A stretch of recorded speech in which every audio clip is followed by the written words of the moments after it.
I spoke previously about grudges, about how they're nothing but detrimental. There's nothing positive about having a grudge. Don't get me wrong, if you feel betrayed or you feel insulted or ignored, someone hurt you, it is perfect human nature for you to feel upset and angry and frustrated, feel a little vengeful for a while. That's okay. But if it's a situation where you've got it internalized for 5, 10, 15, 20 years and you didn't say anything to anybody, come on. Now that's a bit much. We all have unresolved issues with people in our lives.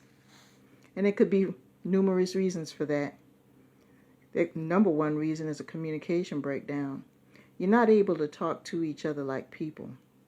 Either one is trying to talk above you or the other one's trying to talk at you, but you're not talking to each other. You're not on the same communication level.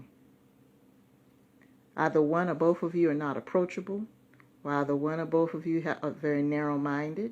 One or both of you is not understanding. So the other person doesn't feel the need to say anything because they feel that their words are going to fall on deaf ears.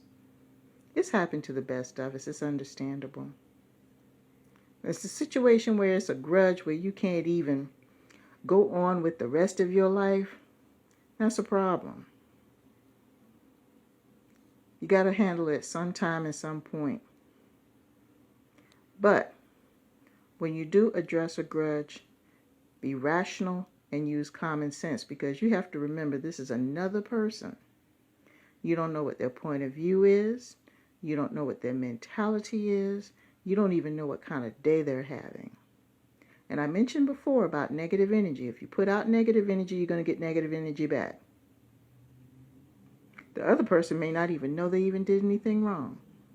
And here you are all this time holding a grudge over something. You don't even understand what happened. And 9 times out of 10, it was something that was given to you on a silver platter by someone who don't have anything to do with anything, only got half of the information and came running back to you with it. I call them shit starters. That's what they are, they're shit starters.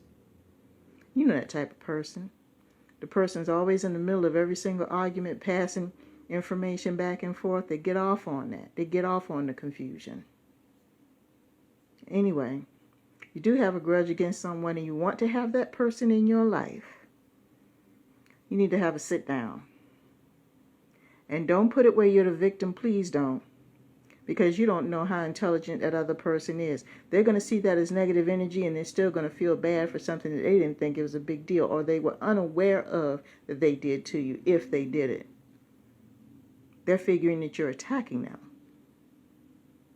So what you need to do is go ahead and pray, meditate, do whatever you need to do. And let that thing go.